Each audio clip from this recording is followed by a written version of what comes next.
இதில் ஒரு பெண்மணிக்கு, ஒரு வயதான பெண்மணிக்கு என்னென்னா இன்சுலினே எடுக்க வேணாம், அவங்க இனிமேல் ஏன்னா தொடர்ச்சியாக இன்சுலின் எடுத்துகிட்டு வந்த அந்த சர்க்கரை நோயாளி அந்த அம்மா இன்சுலினே வேணாம் தூக்கி அந்த டாக்டர் தூக்கி போடுறாரு.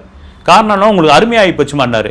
அந்த பெண்மணி, அந்த அம்மா, அந்த வயதான அம்மா போய் எங்கே இது பண்ணாங்கன்னா, இந்த குழந்தைங்களுக்கு கதை சொல்கிறது இல்லைங்களா, ஹாஸ்பிட்டலில் போய், இந்த சில்ட்ரன்ஸ் ஹாஸ்பிட்டலில் அதில் போயிட்டு இது பண்ணியிருக்காங்க. உற்சாகமாக என்ன பண்ணுவாங்களாம், மற்ற நேரத்தில் நான் ஊரில் இருக்கும்பொழுது, எங்கள் கிராமத்தில் இருக்கும்பொழுது சோர்ந்து போய் எழுந்துப்பேன், சும்மா நாம்கே வாசன் ஏதோ ஒரு செய்வோம், ஒரு சாப்பாடு செய்வோம், நானும் என் கணவரை சாப்பிடுவோம், எப்பயாவது என் பசங்க ஃபோனில் பேசுவோம்.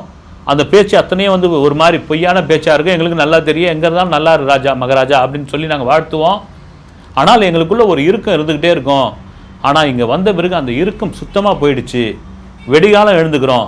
எப்போ அந்த குழந்தைகள் கதை சொல்ல போகிறோன்னு போது, எப்போ அந்த பிள்ளைகள் அந்த கைதிகளிடம் போய் பேச போகிறோன்ற ஒரு இது வந்துடுச்சு, எப்போ அவங்களுக்கு பாடம் நடத்த போகிறோன்ற ஒரு ஆர்வம் வந்துடுச்சு இப்படின்னு சொல்லும் பொழுது